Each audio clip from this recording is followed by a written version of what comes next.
여러분 그러니까 아까 68페이지에서 23번은 정답이 4번이라고요. 5번이 아니고 4번이 틀렸다는 얘기고 27번에서도 굳이 할 필요 없다고 했지만 굳이 한다면 27번에서도 이렇게까지는 할 필요 없다고 했잖아. 굳이 한다면 상식적으로 뭐 이게 수많은 것 중에 하나지만 그 중앙정사 같은 거를 중앙정부청사를 설치하는데 지방 의견을 듣겠어요? 안 듣겠어요?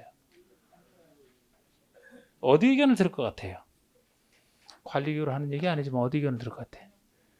국회 의견 듣겠지. 여기는 없지만 지방 의견을 들을 일은 없잖아. 그렇게까지 할 필요도 없지만 73쪽 자 32번부터입니다. 역시 아직도 관리계획 그 내용인데 자 우리 국회법상 관리계획 결정의 효과 및 그 후속 조치에 대한 설명을 옳은 거 됐는데 관리계획 결정의 효력은 지형도면을 고시한 날의 다음 날부터 발생한다? 다음 날이 틀렸죠? 틀린 부분 다음 날 2번 관리계획 결정 당시 이미 법률에 따라 허가 인가 등을 받은 사업이나 공사는 관리계획 결정에 관계없이 계속할 수 있다. 관리계획 결정에 관계없이 계속할 수 있다면 기득권자 보호인데 여기는 뭐가 빠져서 틀렸습니까? 착수 사업이 빠져서 틀린 거예요. 과거 기준에 따라 허가 등을 받았다라고 해서 그냥 할 수 있는 게 아니고 반드시 무엇을 해야? 착수를 해야. 공사에 착수를 해야. 그 얘기 없잖아요. 공법에 나오는 모든 기득권자는 여기뿐만 아니고 나중에 개발법, 정비법에서도 착수 사업에 보는 공통점이야. 최소 착수는 해야 돼. 그래야지 그냥 할 수 있는 겁니다. 그 말이 빠져 틀렸고 3번은 시가와 전국 지정에 대한 관리계획 결정 당시 이미 사업에 착수한 이렇게 착수한 자가 들어가야 돼요. 착수한 자는 고시로부터 3개월 내 그 내용을 신고하면 계속하다. 그런데 이거는 원칙은 그냥 할 수 있지만 제가 시수 2가지 구역 지정하면 3월 내 신고라고 했죠? 그래서 시가와 전국 지정하는 시조 중에 하나이기 때문에 3월 신고 맞는 겁니다. 4번의 시도의사는 관리계획 결정이 고시되면 지적이 표시된 지형도에 도시군관리계획 밝힌 자를 자세히 밝힌 도면을 작성해야 돼. 이게 지형도면 작성을 얘기하는 건 맞는데요. 시도지사라고 해서 틀렸어요. 지형도면 작성 고시는 특광시 장수가 하는 겁니다. 특광시 장수가 원칙. 특광시 장수가 그 다음에 5번의 특광시 장수는 매년 관할구역의 관리에 대해서 타당성을 전반적으로 재검토 정비된다. 요거는 매년이 틀렸죠? 5년 재검토가 되겠습니다. 그 다음에 33번 국회법상 도시군 관리계획 결정 후 기득권 보호에 대한 설명을 틀린 거. 관리계획 결정 당시 이미 사업이나 공사에 착수한 자는 그 관리계획 결정에 관계없이 공사사업을 계속할 수. 이게 원칙을 얘기해요. 착수한 자. 응? 이번에 개발정구역 지정에 대해서 관리계획 결정 당시 이미 사업에 착수한 자는 3월 내 신고. 3월 내 신고가 나오려면 무엇만? 시수 2가지 구역 지정하는 관리계획이 들었을 때만. 그럼 개발정구역이라서 3월 내 신고가 아닌 거죠? 그냥 하면 됩니다. 개발정구역은. 3번 수산자원 보호구역 지정에 대한 관리계획 결정 당시 이미 사업에 착수한 자는 그 결정 고시로부터 3개월 내 신고하라. 시수 중에 하나라 3월 내 신고. 4번, 5번 다시 그 3월 내 신고에 대한 예외 규정이에요. 4번, 5번이. 아직 물은 적도 없고 여기까지 하려면 3월 내 신고도 귀찮은데 이거까지 하려면 더 힘들죠? 하고 싶어요? 안 하고 싶어요? 하지 말아요. 시수 3월 내 신고 그 정도만 하세요.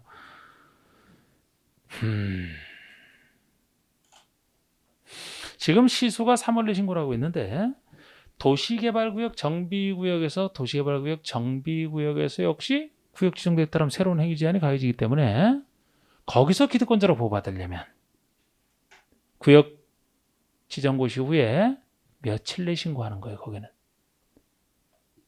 도시개발구역 정비구역 지정됐으면 기득권자 보호는 며칠 내 신고해요. 30일. 3월보다 30일 약 한 달. 짧은 것이 더 센 거라고 했죠. 그죠? 30일만 지나면 이제 기득권자 보호 못 받으니까 도시개발구역 정비구역 30일 내 신고입니다. 시수는 3월 내 신고고요. 4번, 5번은 이렇게까지 안 해도 돼요. 34번은 지형도면 고시에 대한 얘기로서 토지용 규제 기본법 준용을 전제로 한다는데 그쪽 법에 나와 있는 얘기라 안 해요. 저는. 뭐 그런 것까지 합니까? 그쪽곡을 준용하라 하는 건데. 자, 이제 용도지역정 특례가 나왔습니다.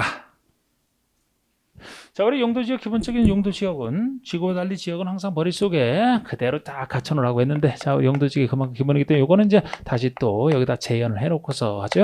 용도지역은 기본적인 지역이 4개 지역, 도관, 농자, 인구와 사람이 밀집되어 있는 도시지역, 나머지 3개 지역에 준하여 관리하는 관리지역, 농업과 임업을 잘하겠다는 농림지역, 자연환경 등을 여러지 보존하겠다는 자연환경 보존지역, 기본적인 4개 지역 지정해놔야 됩니다. 도시개발, 비도시 보존, 개발과 보존 이랬었고, 도시지역이 인구와 사람이 밀집되어 있다 보니까 자연스럽게 다시 4가지로 나눠지는 거 있죠. 주, 산, 공로, 거주 안정으로 해서 주거지역, 상업의 편익 증진에서 상업지역, 공업의 편익 증진에서 공업지역, 그리고 녹지의 보존이 필요한 곳 녹지지역, 주, 산, 공로로 나눠지는 게 도시지역의 세분이고, 다시 세 지역에 준하는 관리지역은 다시 자연스럽게 3가지로 나눠지는데, 관리지역 종류가 보생계, 계모임 중에 하나, 이거 생명을 보호하기 위한 계다. 그래서 건강을 관리하려고 보생계로 나눠지는. 그래서 보전관리가 여기에 준하는 거, 생산관리가 농림에 준하는 거, 기획관리가 도시에 준하는 거 그랬잖아. 그 말 가지고 그대로 찾을 수 있어요. 그리고 요것이 법에 한 분류입니다. 국계법에서는 이렇게만 분류하고 있어요. 이게 법에 한 분류입니다. 주상공의 개발, 이렇게 따지면 주상의 개발, 녹지, 비도시, 보존 이렇게 나누기도 한다 했고요. 법 밑에 있는 대통령이 0이 정하는 바에 따라 종류를 세분할 수 있는 것은 다시 주상공릉만 0에 따라 종류가 세분될 수 있는데, 주거지역의 0이 한 세분이라면 전일준, 전용, 일반, 준, 전용이 다시 1종, 2종, 일반이 1, 2, 3종 일반으로 나눠져. 상업이 중일근유, 중심, 일반, 근린, 유통, 중일근유, 공업지역이 전일준, 전용, 일반, 준, 녹지가 보생자, 보전, 생산, 자연 녹지.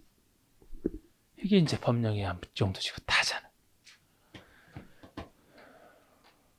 자, 뜻 한번 살짝 볼까요? 전용주거라면 어떤 주거환경? 양호한 주거환경. 양호한 주거환경인데, 둘로 나눠지는 것은 단독주택 중심으로 양호한 1종, 공동주택 중심으로 양호한, 일반이 편리한 주거환경 조성인데, 1, 2, 3종 나눠지는 것은 저층, 중층, 중고주택 중심으로 이렇게 연결해는, 저층이 4층이 아직 안 들어간다 그랬고요. 준주거라면 주거 기능을 중심으로 하되 상업 업무 기능의 보완이 필요한 거 준주거. 상업에서는 요 둘이 보통의 상업 업무 기능이 다 들어가는데, 어디에 상업 업무 기능이냐? 여기는 도심 중심지니까 도심 부도심의 상업 업무 기능 확충. 여기라면 일반적인 상업 업무 기능. 요거라면 근린 지역에서 그 대신 간단한 일용품 서비스 공급. 요거는 유통, 도시한 지역과 유통 기능 증진에서 지정하는. 공업에서 전일준이다 그러면 이것이 중화학 공해성 공업을 전문적으로 수용하는, 이거는 환경을 저해하지 아니하는 공장, 그게 일반 공업입니다. 준이면은 경공기타 공업을 수용하되 주거 상업 업무 기능에 보완이 필요한 것이 준공업이었고, 녹지가 보존을 생긴데 순수 보존 녹지, 순수 보존 얘기만 들어가 있는 게 보존 녹지고, 생산 녹지라면 농업적 생산을 위해서 개발을 유보할 필요가 있는, 농업적 생산에서 개발을 유보할 필요가 있는, 보존할 필요가 있으나 불가피한 경우와 제한적 개발이 허용되는, 어느 정도 개발이 허용된다, 자연 녹지 이렇게 했던 거.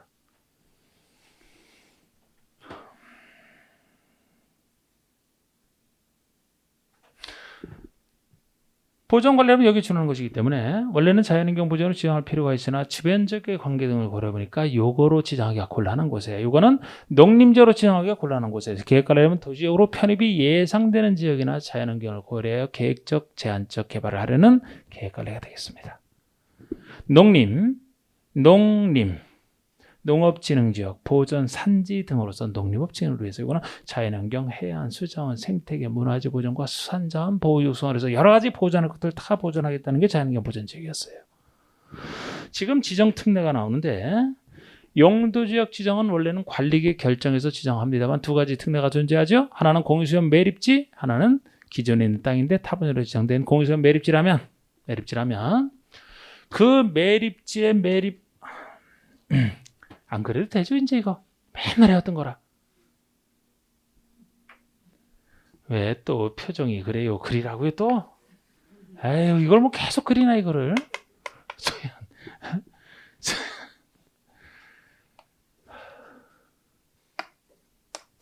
그래도 뭐 그거잖아 그냥. 매립지가 있어요. 매립지는 매립 목적대로 쓴다 그랬죠? 이 매립 목적과 이웃하는 용도지역의 내용을 비교를 해서 매립지의 매립 목적과 이웃하는 용도지역의 내용이 같다라면 둘의 내용이 같다라면 어차피 똑같은 것으로 전체가 둘러싸여 있으니까 이 땅은 관리계 결정할 필요 없이 이웃하는 용도지역으로 지정된 것으로 본다. 그 사실을 사람들은 모르니까 고시는 하라. 이게 특례 인정될 때잖아. 매립지가 나면 무조건 매립지는 이렇게만 보는 거예요. 만약에 요것이랑 요 내용이 다르다라든지 아니면 둘 이상의 지역에 걸쳐있거나 이웃하겠다는 전체가 같을 수가 없는 다른 경우에 속하기 때문에 이때는 특례가 인정되지 않아서 이 땅은 매립 목적대로 관리계 결정을 해서 원래대로 지정하면 되는 겁니다. 또 하나가 매립지가 없는 땅이다. 그러면 기존에 있는 땅인데 다른 문제죠. 도시적으로 의지되는 거 5가지. 농림적으로 의지되는 거 하나. 농림 또는 자연에 의지되는 거 하나. 여긴 결정 고시까지 다 된 것으로 보는데 자 도시적으로 의지되는 거 5가지 한번 해볼까요 여러분? 도시적으로 결정 고시에서 관리계 결정 없이 도시적으로 갈 수밖에 없는 땅 5가지가 있잖아. 항만법에는 항만구역으로서 하나 더 있죠. 어촌항법 어항구역이 됐든 항만구역이 됐든 어항구역이 됐든 이것이 도시지역에 연접한 공유수면을 전제로 해서 항만구역 어항구역 공유수면이 어디에 접하고 있느냐 도시지역에 연접하고 있으니까 안 그래도 항만이나 어항 개발하려면 관리계획 세워서 도시로 지정해야 될 판인데 도시지역에 연접하고 있으니까 잘 됐다. 관리계획 세울 필요 없이 도시로 갈 수밖에 없는 땅 2가지 했어요. 또 택지개발지구는 택지로 개발하면 엄청난 집이 들어서니까 도시로 갈 수밖에 없는 땅이라고 했잖아요. 저절로. 또 하나가 산업이 개발하는 법률에 한 산업단지 중에서 국가산업단지, 일반산업단지, 도시첨단산업단지를 얘기하죠. 농공단지는 농촌의 공장 몇 개 불가능하시라 도시로 있을 필요 없다. 농단지가 아닌 나머지 산업단지는 도시로 갈 수밖에 없는 땅이라고 했잖아. 또 하나가 발전소 설치하는 전원개발사업구역과 예정구역. 발전소 설치하는 거 엄청난 개발이니까 도시로 갈 수밖에 없어요. 근데 거기선 주의하셔야 될 게 수력발전소만 설치한다. 상간벽지 설치하니까 도시로 의지할 필요 없다. 수력발전소 아니면 송전, 변전 설비만을 설치하는 것은 발전소가 아니고 송전, 변전 설비이기 때문에 상대적으로 간단해서 도시로 의지할 필요 없다. 그리고 이제 농림지역으로 의지되는 거 하나가 관리적인 땅을 전제로 해서 농림지역보다 좀 더 행위전에 완화되어 있는 관리적인 땅을 전제로 해서 관리적인 땅 중에 농업진흥지역으로 지정고시가 됐다. 그러면 농업진흥지역은 농림지역에 갈 수밖에 없는 땅이니까 농림지역으로 결정고시 승소를 본다 그랬고 또 관리적인 땅 중에서 산지관리법에 한 보전산지로 지정고시 됐다. 보전산지는 여기 들어갈 땅이지만 요거는 둘 중에 하나로 의지된다 그랬죠. 보전산지 중에서는 임업용에 들어가는 게 맞습니다만 자연환경 보전할 것도 있기 때문에 관리적인 땅 중에 농업진흥지역은 농림지역으로만 보전산지는 농림 또는 자연환경 보전 둘 중에 하나로 의지되는 거. 이게 지정특례 다예요. 다. 그래서 항상 하는 얘기지만 용도지역 뜻을 묻는 게 나오면 이게 쫙 펼쳐져야 되고 지정특례가 나오면은 요 공유수면 매립지랑 타법률이라는 지정 요것이 쫙 펼쳐져야 되고 아까 기본계획이 나오면은 그 그림이 딱 펼쳐지듯이 평상시 훈련을 통해서 이거를 딱 떠올리는 수준이 돼야 돼요. 그러면 그냥 너무 쉽게 풀리는 거예요. 거길 펼쳐놔도 모르는 문제가 나왔다. 그건 글쎄 출제위원들 체면을 살려줘야 되니까 찍어도 상관없고 틀려도 상관없고 그런 건 이것만 하면 돼요. 35번 보시면은 용도지역 지정 특례에 대한 설명으로 틀린 거 지정 특례 바다의 매립 목적 매립지가 나왔잖아. 그럼 매립 목적이 농지 조성이래요. 농지 조성이래요. 그리고 매립구역과 이웃하는 용도지역인 농림지역. 자 그러면 매립 목적인 농지 조성이고 이웃하는 지역인 농림지역이면 둘의 내용이 같아요 달라요? 같은 거죠? 이 갖다 다르다를 착각하면 문제법으로 떠올려도 같은 거예요. 농사지을 땅이잖아. 같은 것이니까 그 매립구역은 그 매립의 준공인가일로부터 완성된 때로부터 농림지역으로 이웃하는 농림지역으로 지정된 것으로 본다. 오케이지. 이것도 혹시 지정 고시된 것으로 본다면 틀리잖아. 고시는 따로 하라 그랬잖아. 새로 생겨난 땅이니까 알려는 줘라. 고시. 다 정확합니다. 지금 같은 경우예요. 2번은 바다의 매립 목적이 그 매립구역과 이웃하는 용도인가 다른 경우 아예 다르다고 그냥 얘기를 해줬네. 그냥 다른 경우니까 특례 인정 안 되죠. 그럼 매립구역에 속할 용도지역은 도시군관리계 결정해서 지정을 해줘야 되지. 특례 인정 안 되니까. 매립구역이 둘 이상의 지역에 걸쳐 있어도 둘 이상의 지역에 걸쳐 있으면 전체가 같을 수가 없다 그랬죠. 둘 이상이니까. 그럼 매립구역에 속할 용도지역 역시 관리계 결정으로 지정해야 되죠. 4번에 어항구역으로서 지정고시된 계획관리지역에 연접한 공유수면. 그러니까 어항구역인데 계획관리지역에 연접된 공유수면이라는 얘기죠. 그럼 이 법에 의한 도시지역으로 결정고시생으로 본다? 안 되지. 계획관리지역에 연접해 있으니까 안 되고 도시지역에 연접하고 있을 때 도시지역으로 고시되는 거 아닙니까? 그래서 틀린 거예요. 이거는. 계획관리지역에서 틀린 거예요. 5번의 관리지역 안에 농지법에 따른 농업진흥지역으로 지정고시된 지역은 이 법에 따른 농림지역으로 결정. 농업진흥지역은 농림지역으로 의지되는 거 좋은데 무엇을 전제로 해서? 관리지역 안에 있는 땅을 전제로 해서만이라고 하는 거 주의하시고. 맞아요. 36번의 국회법상 농림지역에 접한 공유수면을 바다만 얘기하는데 이 공유수면을 항만도시 건설을 목적으로 매립했대요. 그러면 이때는 매립 목적이 항만도시 건설이죠. 그죠? 항만 도시를 건설하겠대. 그런데 어디에 접하고 있어요? 농림지역에 접하고 있어요. 그럼 둘의 내용이 같아요? 달라요? 완전히 다르지. 하나는 도시가 하나는 농림지역. 완전히 다르죠? 다르니까 어떻게 해야 돼요? 관리계 결정을 해서 항만 도시 건설에 맞게 도시지역으로 지정을 해야 되겠지. 그래서 의제된다는 다 틀려요. 1번, 2번은 다 틀리고 무조건. 의제는 뭐 3, 4번도 다 의제네. 5번의 매립구역에 속할 용도지역은 관리계 결정으로 지정해야 된다. 이게 5번이 맞는 겁니다. 도시지역으로 지정하는 수밖에 없겠지. 관리계획 세워서 정확하게는. 네. 자, 37번 보시면 용도지역 지정 특례에 대한 설명으로 옳은 거. 수력발전소를 설치한 전원개발사업구역은 이 법에 따른 도시지역으로 결정구성소로 본다. 수력발전소 또는 송변전 설비만을 설치한 거 이 두 가지는 도시지역으로 의지할 필요 없다. 도시지역으로 의지가 안 됩니다. 수력발전소이기 때문에 아니에요. 2번 농림지역에 지정된 택지개발지구가 해제가 됐대. 그럼 농림지역에 지정된 택지개발지구가 지정되는 순간에 이게 도시지역으로 의제가 됐는데 다시 해제가 됐대. 해제가 되면은 이를 지정하기 이전의 용도지역으로 과거 농림지역으로 환원된 것으로 본다. 이래야 됩니다. 환원으로 본다. 단 개발사업 완료 전 해제에 해당하고 이 법도는 다른 법률에서 따로 해제지역 용도지역을 정하고 있지 않아요. 그래서 이게 맞는 거예요. 그래서 이게 맞아요.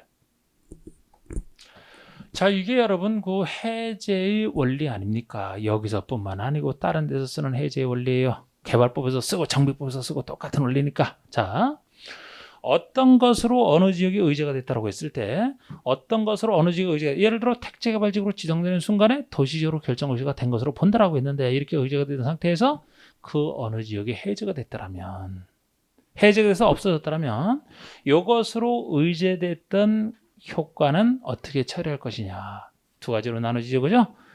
사업의 미시행으로 해제됐느냐, 사업 시행 완료로 해제됐느냐, 여기에 따라 달라지잖아. 그러니까 여기서만 얘기하면 택지개발지구로 지정됐다가 택지개발지구가 해제됐는데 사업이 미시행으로 해제가 됐다면 이제는 사업을 안 할 생각이니까 과거 지역으로 농림지역으로 환원된 것으로 봐야 되겠죠. 근데 사업 시행이 완료로 해제가 됐다면 택지개발 사업이 다 끝나서 도시개발 다 끝났는데 이거를 농림지역으로 과거로 되돌리면 안 되잖아. 그죠? 환원된 것으로 보지 아니한다. 이 원리는 똑같은 원리예요. 그렇기 때문에 지금 여기는 과거로 환원된 것으로 본다가 맞으려면 괄호 속에 개발사업 완료 전 해제에 해당된다. 이게 천재가 돼야 되는 거지. 만약에 사업 시행이 완료가 되기 전에 아니고 완료된 이후에 해제가 됐다면 그때는 환원된 것으로 보지 아니한다. 그래야 되거든요. 그리고 이것도 또 존재가 다른 법률에서 해제지역의 용도를 정하고 있지 아니한 경우를 과거로 되돌아간다. 다른 법에서 어디로 간다라고 정해놓으면 그때 따르는 겁니다. 근데 기본적으로 하여튼 사업 미시행으로 해제가 되면 과거로 환원. 사업 시행 완료로 해제가 되면 환원된 것으로 보지 아니한다. 그 논리예요.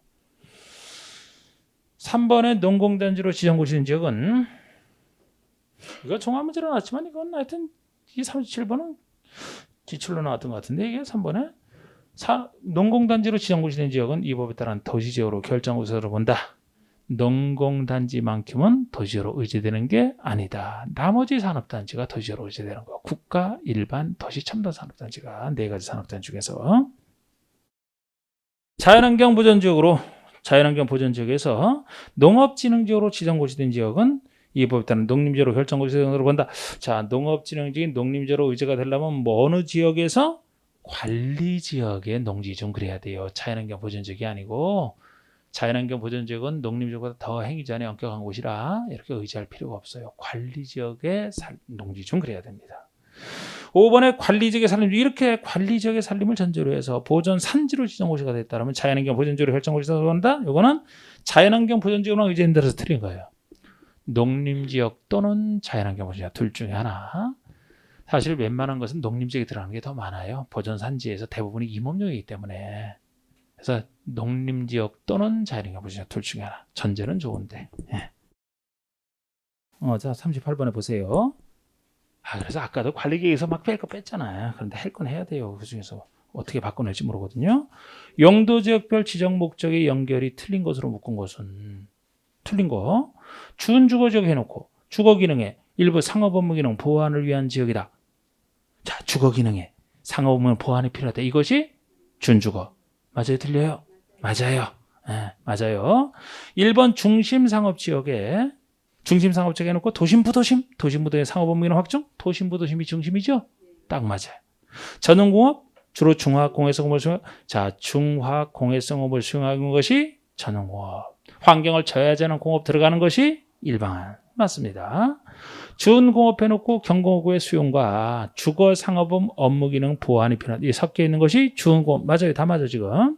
5번에 생산관리란 주로 농업적 생산에서 개발을 유보할 필요가 있는 지역. 자, 농업적 생산을 위해서 개발을 유보하겠다는 것은 생산녹지잖아. 생산녹지죠? 생산 관리가 되려면 뭐가 돼야 돼요? 농림지역으로 지정할 필요가 있으나 주변 지역의 관계 등을 고려할 때 농림지역으로 지정하기가 곤란한 곳이 나와야지. 농림지역으로 지정하기가 곤란한 곳이 관리지역 중 하나인 농림지 기준하는 생산관리지. 농업적 생산에서 개발을 유보하겠다는 것은 생산녹지가 됩니다. 이거 아주 교묘하게 냈네요. 이렇게 비슷하게. 그래서 미음부만 틀렸어요. 39번 보세요. 용도지역에 대한 설명으로 틀린 거. 도시지역은 인구와 산업이 밀집되어 이미 개발됐거나 개발정비 보존 등이 필요한 지역이다. 이미 개발됐거나 이런 거. 2번 녹지란 자연환경 농지 및 산림의 보호선, 보건위생, 보안과 도시형 부질선 확산을 방지하기 위해서 녹지의 보존을 표현한다. 길지만 결국은 녹지의 보존을 표현한다. 이게 녹지지역 전체에 대한 설명입니다. 관리지역이란 나머지 세 지역에 준하는 거. 인구와 산업을 수용하기 위해서 도시지역에 준하여 체계적으로 관리하거나 또는 도시지역에 준하는 거 하나 또는 농림업진흥이나 자연환경 산림의 보존에서 농림지역 또는 자연환경 보존지역에 준하여 관리할 필요가 있는 4번의 위 3의 관리지역 중 농림지역으로 지정하여 관리가 곤란한 지역 이것이 뭐예요? 생산관리인데 보존관리로서 틀렸네요. 이게 틀렸네요. 생산관리입니다. 이게 보존관리가 되려면 농림지역 대신에 자연환경 보존지역에 들어가야지. 자연환경 보존지역으로 지정하기가 곤란한 곳이 이것이 보존관리가 됩니다. 농림지역 지정 곤란한 곳은 생산관리가 되는 거예요. 틀렸고 5번의 자연환경 보존지역이란 자연환경 수자원 해안 생태계 상수원 문화재 보존과 수산자원의 보호 육성에서 필요한 지역 정확합니다. 여러 가지 보존할 것들을 보존하고자 나온 곳.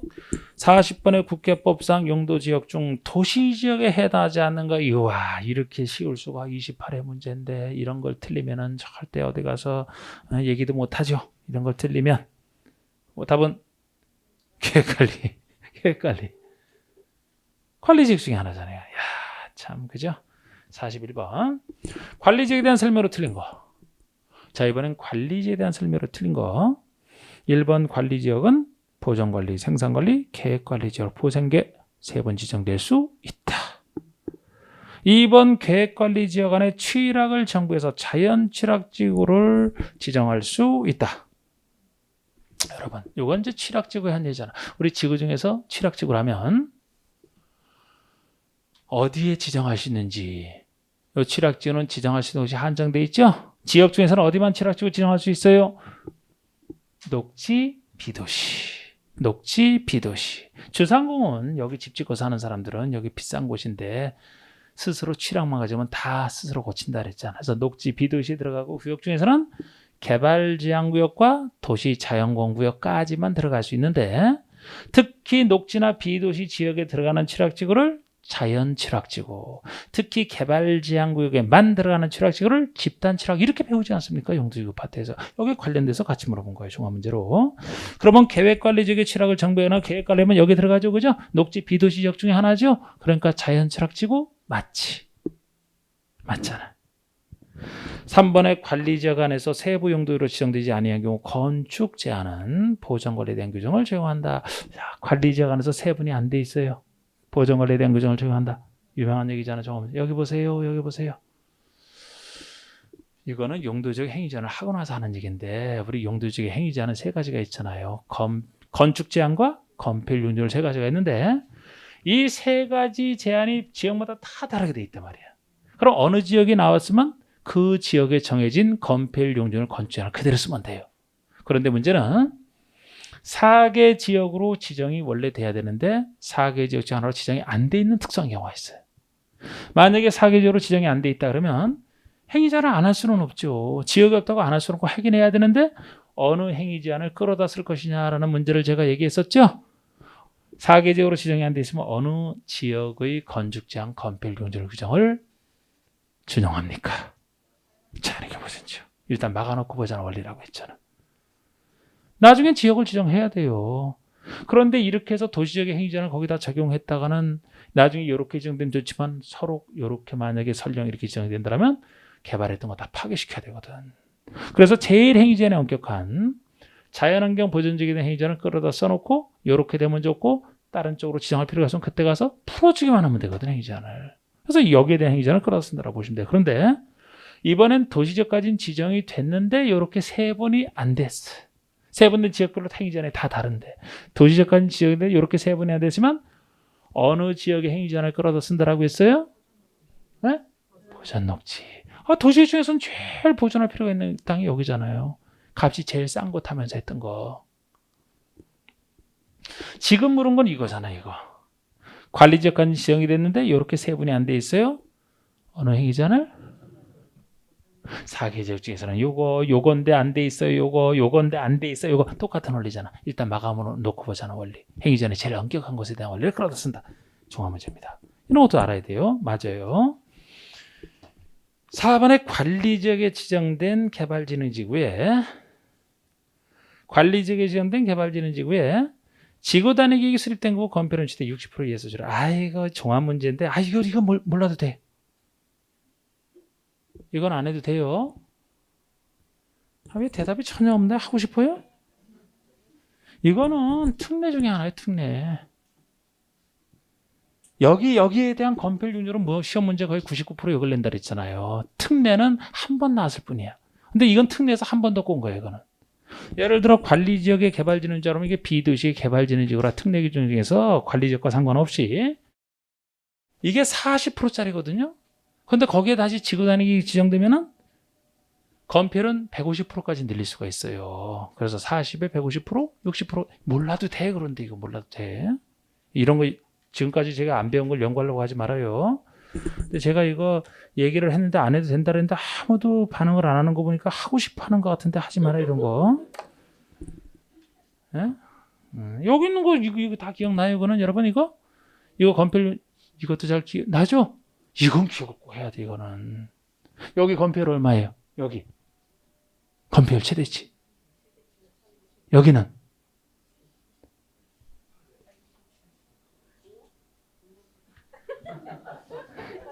자, 용적률은 여기 최대치 얼마예요? 용적률 500 요거는 1500 요거는 400 100? 80? 꼭 다 80은 아니지? 요게 80이고 이건 100이잖아? 아니 지금 용적률은 요거 대충 물어봤는데 아시면서 아까 건표를 왜 답을 못했어요? 그 건표를 서운하게 건표부터 해야지. 이거란 정확히 알아두시고 이런 특례는 아실 필요 없어. 특례는 이건 한 번 더 건 특례예요. 맞긴 맞아요. 그런데 몰라도 돼. 좀 이따가 이건 다시 하겠습니다. 이거는 머릿속에 꼭 기억하라고 계셔야 돼. 5번에 녹지지역 안에 도중객 시설 사업에 필요하지 아니한 농지에 대해서는 농지법상 농취증에 관한 규정을 적용하지 않는다.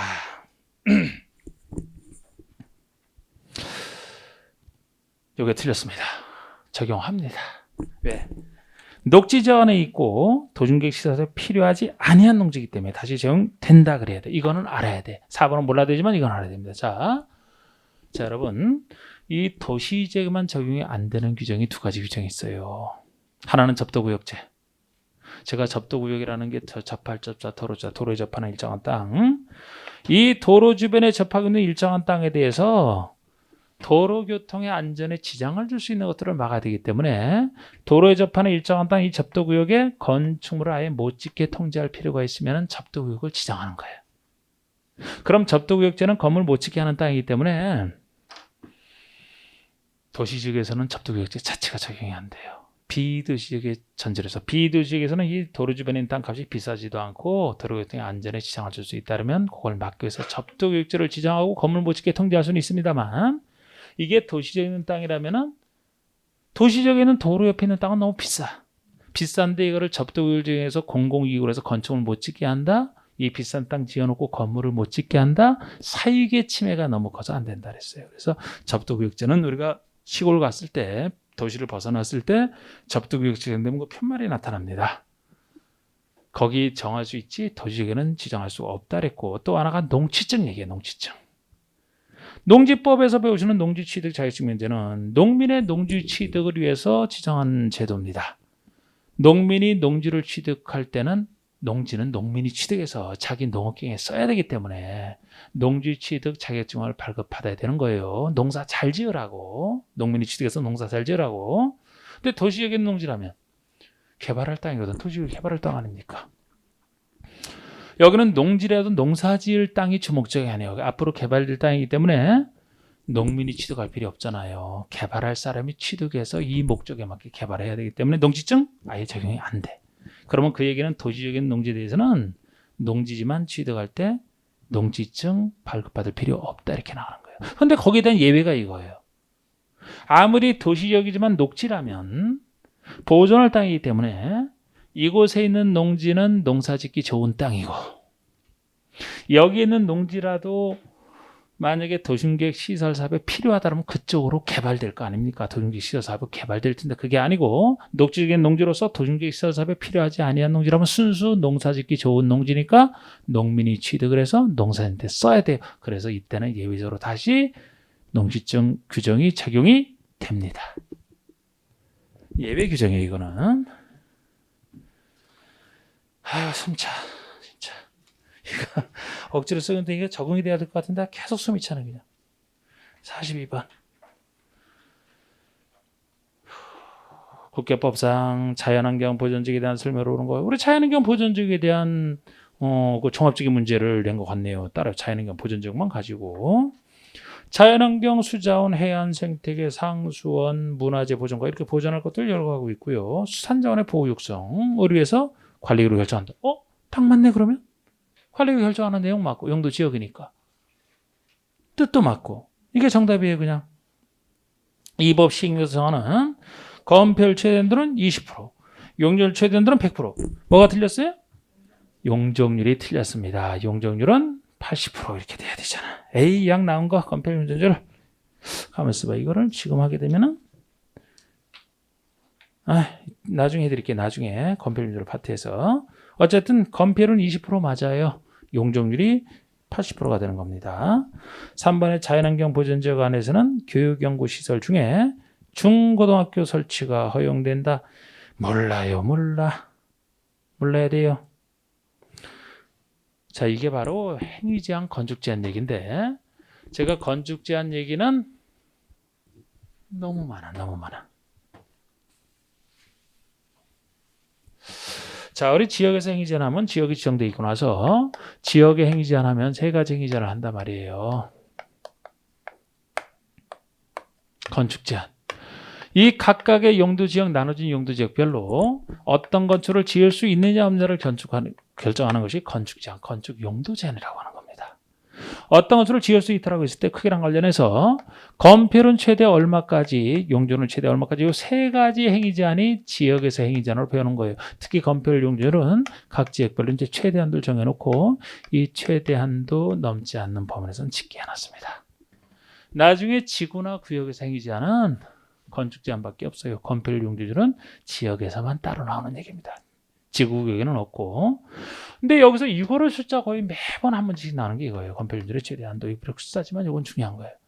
그런데 이게 이제 한 번 어렵게 냈던 것이 여기 이게 아니고 특례를 갖고 한 번 냈던 게 이제 한 번 어렵게 낸 거예요. 유일하고 대부분은 다 여기에 따른 뭐 2, 4 친구하면서 뭐 이 아까 80에서 1500까지 나가는 거 이건 해야 되는 게 주로 이거예요.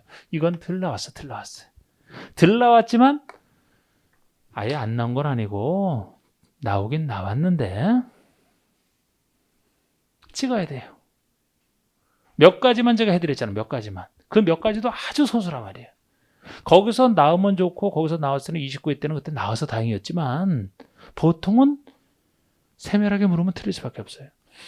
이게 각 지역별로 여기서부터 여기까지 깨알 같은 글씨로 건축의 용도도 29가지 주용도가 있는데 그 29가지 주용도도 그중에서 다시 나눠져갖고 어떤 건 되고 안 되고 막 다 다르단 말이에요. 여기 다 달라. 그래서 깨알 같은 글씨로 이게 한 수십 페이지에 걸쳐 있는 것이거든요. 그래서 어느 지역에 나서 뭐 찾아보는 것이 이거를 미리 할 수는 없다 그랬어요. 그래서 어느 지역에서 어떤 것을 지을 수 있다 없다는 중고등학교에 건축이 되는지 우리가 이런 것까지 모른단 말이에요. 적어도 학교에서 초등학교만 제가 해드린 것 같은데 그거는 한번 우리 유학생에 나와 있는 거 그 정도 한번 살짝 해볼까요? 다른 것들은 나무에 찍으시고 어쩔 수 없어 그거는. 자, 제가 요약서로 따지면 이게 어디 있나 여러분들이 알아서 찾아가면 되는데 27이요? 27? 27은 용도 지구고 24쪽에 있네. 24쪽에 건축 제한 해놓고 근거가 1번에 나와 있고 원칙 0에 의한 게 2번이죠. 그죠? 거기 나온 거 제가 그대로 설명드리니까 느낌만 잡아두세요. 느낌만. 자, 우리 주택 중에서도 단독주택 건축이 허용되느냐. 단독은 기본적인 집이기 때문에 웬만한데 허용이 돼야 정상이에요. 설악산에 두고 거기서 살고 있는 사람 집 짓고 살 수 있어야 됩니다. 그래서 자연환경 보존지역 같은데 뭐 일반 도시면 안 되고 농업인에 국한돼 있지만 웬만한 단독은 다 허용된다. 그리고 이거를 0에 따라 허용되느냐 절에 따라 허용되느냐 나눌 필요도 없어. 그것까지 나중에 너무 복잡해요. 무조건 어느 경우 따져도 절대 안 되는 곳이 하나밖에 없어요. 두 군데 있어. 두 군데. 단독주택의 건축이 금지되는 곳, 아예 안 되는 곳. 그거 빼놓고 나머지는 전체로는 다 됩니다. 위험해서 안 되는 곳 두 군데 생각나세요? 상업에서 안 되는 곳, 유통상업.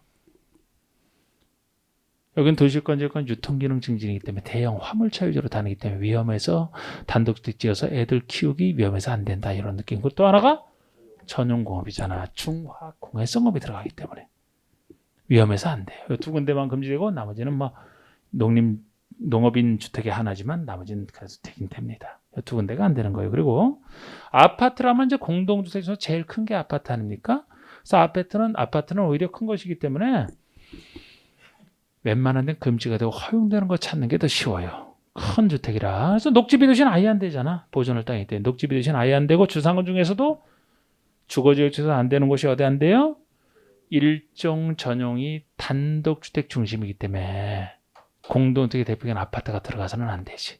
개념 단독주택 중심 때 안 되고 또 저층주택 중심이라 안 된다 그랬죠. 일종 일반이. 저층은 4층이야 제한하잖아요. 아파트는 최소 5개층 이상이 돼야 되잖아. 그래서 개념상 일종 전용, 일종 일반 안 되고 나머지 주거지역이 됩니다. 근데 최근에 29회 때 문제는 이것만 알면 푸는 문제였어요. 그냥. 상업지역에서는 다 돼요. 요게 안 돼. 단독이 안 되면 그보다 큰 주택은 당연히 안 되죠. 모든 주택 안 되는 겁니다. 공업에서는 여기 당연히 안 되고 여기도 안 돼.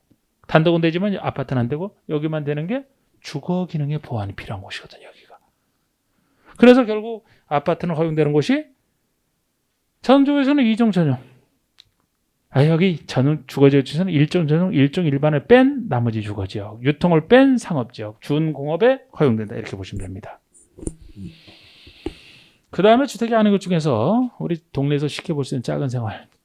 우리 생활에 꼭 필요한 게 일정근생 꼭 필요하기 때문에 어디나 다 돼요. 이런 데도 소매점 같은 거 있어야 되지 않습니까? 목욕장 일종이 있어야 돼. 그래서 일정근생은 기본적으로 다 허용된다 보시면 되고, 이종근생도 근생이라 허용은 되는 게 대부분이지만 일정과 달리 이종은 좀 취미랑 관련된 생활시설이기 때문에 예외적으로 안 되는 곳이 3군데가 있어요. 일단 도시지역 중에서 보전녹지와 사계지역 중에 자연환경 보전지역은 이게 대표적으로 보전을 필요한 큰 곳이라 이종근생 안 된다 보시면 되는데, 그거 외에는 전용과 일반의 차이다. 전용주거에는 이종근생 못 들어갑니다. 일반 음식점이나 노래방 같은 게 전용 양호한주 관계 여기에 들어간다 생각해봐요. 안 되지. 그래서 이제 그 정도가 안 돼요. 전용주거와 보존녹지, 자연환경 보존지역 금지되고 나머지는 허용이 됩니다. 전문시설 중에서 초등학교. 그러니까 제가 초등학교도 이 정도만 하지 뭐 대학도 아니고 그 중고등학교까지 어떻게 하느냐 그랬잖아. 초등학교도 웬만한 의무교라 웬만하면 허용이 돼야 되는데 어디만 금지가 되느냐? 제일 위험한 전용공업만 금지가 돼요. 초등학생들이 여기서 운동에서 뛰어놀 수 없다는 것이 여기 위험해서. 나머지는 다 됩니다. 자연환경 보전지역에도 돼요. 산간벽지 있잖아. 이번에 제 친구 만나고 왔는데 그 멀리 시골에서 사는 친구 만나고 왔는데 참 전교생이 18명? 16명 중학교인데 정선에 있는 정선 그 슬픈 아리랑 거기는 여러분 진짜 그런 아리랑은 제일 슬픈 게 나올 수밖에 없어요. 여기는 온통 다 산이다. 깊은 산이라 고개 하나만 넘어가면 못 쫓아가요. 가는 사람도 도망가기도 힘들어. 하나 넘고 넘으면 또 고개 나오고 또 고개 나오고. 그러니까 그렇게 막 갈 생각이면 정들기 전에 가야지 왜 정들어 놓고 가느냐 하는 얘기가 나오잖아요. 그래서 자, 하여튼 거기도 있다니까요. 제가 물어보니까 전 직원은 선생님 포함해서 13명, 전교생은 16명. 국영수 아니고 다른 과목 같은 경우는 일주일에 5시간이면 끝난대. 하루에 1시간씩 해서. 얼마나 좋아 거기. 그러니까 여기만 안 되고 이런 데도 있다니까. 그 전에 그래서 여기 자연환경 보전에서 허용되는 거 됐을 때, 허용이 안 되는 거 했을 때 초등학교 그게 정답이었어요. 여기서 허용된다니까? 허용되는 거 물어줬나 거기서? 그래서 여기 허용되고 여기만 안 되니까요. 상간백지도 있다. 그 다음에 밀학시설 숙박시설. 우리 밀학시설 숙박시설은 통제를 많이 받는 시설을 한번 해본 건데, 통제를 많이 받는 시설이니까 허용되는 거 찾는 게 쉽잖아요. 밀학시설이 제일 통제받잖아. 상업지역에만 허용돼. 상업지역에만. 나머지는 다 안 돼요. 그나마 숙박시설은 상업지역에 허용되고 요런데 요 3군데가 더 된다는 점에서 좀 난데, 예를 들어 준공업이면은 출장 가면 잠잘 수 있어야 되는데 여기가 주거 상업이면 보완이 필요한 것이라 그 점 때문에 여기 숙박시설 들어갈 수가 있고, 자연녹지나 계획관리 지역에 주로 관광지로 개발되는 곳을 전제로 해서요. 여기가 불가피한 경우 개발이 가능한 곳이 자연녹지고 계획관리는 도시에 준하는 곳이라 이 2군데 4층 이하 제한은 받지만 숙박시설은 허용이 됩니다. 그리고 묘지 관련설이 허용되는 곳은 이것도 한 번 낸 적은 없지만 혹시나 해서 묘지 관련설이 요새 부족하기 때문에 화장장, 봉안당 같은 묘지 관련설은 주상공예는 안 되고 녹지 비도시에 허용이 돼요. 주상공예는 일종의 여기 사는 사람들이 혐오시설로 보기 때문에 묘지 관련해서 들어오면 땅값 떨어진다고, 주택값 떨어진다고 아예 못 들어오게 해서 할 수가 없다. 주상공예는 안 되고 녹지 비도시는 허용이 된다. 이렇게 넓게 보는 거예요. 지금 4층의 건축에 하나에 허용되는 거, 층수 4층 이하 제한받는 것은 지역 중에서는 일종 일반 주거와 녹지지역 관리지역밖에 없어요. 일종 일반 주거는 저층주택에서 저층이 뭐냐 4층이 하지 않은데 개념상 저층이 4층이 하기 때문에 일종 일반이 들어가는 것이고, 거기도 일종 일반인데 괄호 속에 제가 단지형 연립, 단지형 다세대는 5층이야 이렇게 얘기하는 게, 여러분 요거 주택법에서 도시형 중에서 우리 단지형 연립, 단지형 다세대로 짓게 되면 원래 연립 다세대는 4계층 이하로 져야 되지만 단지형으로 짓게 되면 1계층 더 져서 5층까지 질 수 있다. 그 예외 규정에 따른 거예요. 이거는. 그래서 4층이지만 이건 5층까지 되는 경우고 보통은 이제 4층 이하가 일종 일반. 그리고 녹지 관리 이렇게 해요. 그래서 개념상 일종 일반이 당연하고 녹지를 관리한다. 이거는 녹지를 관리하기 위해서는 낮은 층수로 제한해 녹지 관리 되지 않느냐. 그냥 그렇게 좀 생각하시라 그랬죠. 이거 될 것 같지만 안 하거든. 여기는 여기가 4층에 제한하면 여기도 할 것 같은데 여기는 할 필요가 없어서 안 한다라고 보시면 돼요. 예를 들어 관리 농림이나 자연환경 중에 들어가는 건축물이 자체가 작고 4층에 제한을 안 해도 4층 넘어서 지을 성질의 것이 아니기 때문에 여기는 아예 필요 없다. 없습니다. 그리고 지구 중에서는 참고로 플러스 자연취락지구와 자연취락지구만 녹지 비도시에 들어가는 자연취락지구만 지구 중에서는 유일하게 4층에 제한을 해요. 지구 중에서는 유일하게. 지역에서는 아까 일종 일반과 녹지역 관리 그거까지 정리해 놓은 겁니다. 뭐 이 정도를 보시고 이 정도 아닌 것은 하여튼 그건 어쩔 수 없어요. 그때는 이제 느낌 잡아서 찍을 때 그냥 찍으셔야 되고 그러니까 3번 같은 거 안 합니다. 자 4번 보세요.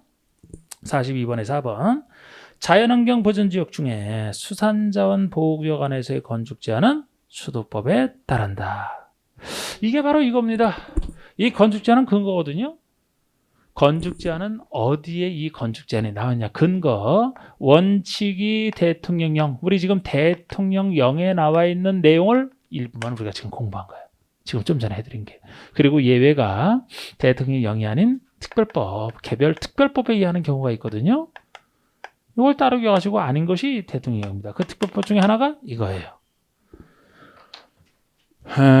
농림지역에 들어갈 전문적인 땅.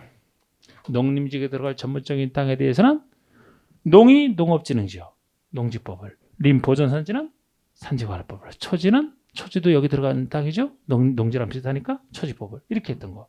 농림지역에 들어갈 전문적인 땅에 대한 특별법에서는 비슷한 법을 찾아내는 거. 그리고 이거는 자연환경 보전지역에 들어갈 전문적인 땅들 여러 가지 보존할 것. 아까 우리 개념에서 배웠던 거. 그러니까 수한 보존할 것들 비슷한 법, 그거는 비슷한 법을 찾으면 돼. 특별법은 예를 들어. 상수원 보호구역이다. 지금 난 게 상수원 보호구역인가요? 아니네? 아니네. 상수원 보호구역이 여기 들어가야 될 땅이죠. 그죠? 상수원 보호구역은 무엇을? 수도법을. 그게 수도법이란 말이에요. 그게 수도법이고 지금 여기는 수산자원 보호구역을 틀렸어요. 수산자원 보호구역에도 수산자원을 보호 육성하기 위해서 여기 들어간다 해서 여기 들어갈 땅은 맞는데 그건 수산자원 관리법이야. 그리고 여기를 들어 문화재, 천연기념물 이건 문화재 보호법에서 해양 해양 생태 보전 및 관리에 관한 법률을 따르는 것은 뭐 해양 보호구역 같은 거, 자연공업에 따르는 게 공원구역 이런 거, 공원이 됐든 상수원 보호가 됐든 문화재 보호가 됐든 이런 것들 다 여기 있는 걸 전제로 해서 그 중에 하나입니다 이게. 그래서 수도법을 적용하려면 상수원 보호구역에 들어가야 돼요. 수산자원 보호구역에 대해서는 수산자원 관리법이 적용이 됩니다. 그래서 그거 틀렸고 5번에 자연환경 보전지역에 지정된 관광휴양개발진흥지구는 공적 개발이 제한된다. 이것도 몰라도 돼. 이런 것까지 어떻게 합니까? 그냥 저 2번과 4번이 틀리는 거 그거만 보시고. 아이고. 자 43번 이런 거 안 해요. 우리가 한글로 하긴 힘들어요. 이거는. 자 44번 보시고. 이게 이제 29회 때 문제인데 이런 것만 나오는 거는 맞춰주고 아닌 건 찍으라고 했어요. 44번 보세요. 아파트를 건축할 수 있는 용도죠. 아파트는 그 전에도 한 번 낸 적이 있어요. 29회 때 한 번 냈어요. 웬만한 건 다시 반복 안 됩니다. 여기서는. 근데 이거 아파트라서 나온 건데 건축하시는 땅을 찾으래요. 그럼 계획관리지역이면 안 되죠. 녹지 비도시는 안 된다 그랬잖아. 주상공 중에서는 일부라고 했잖아. 일반공업.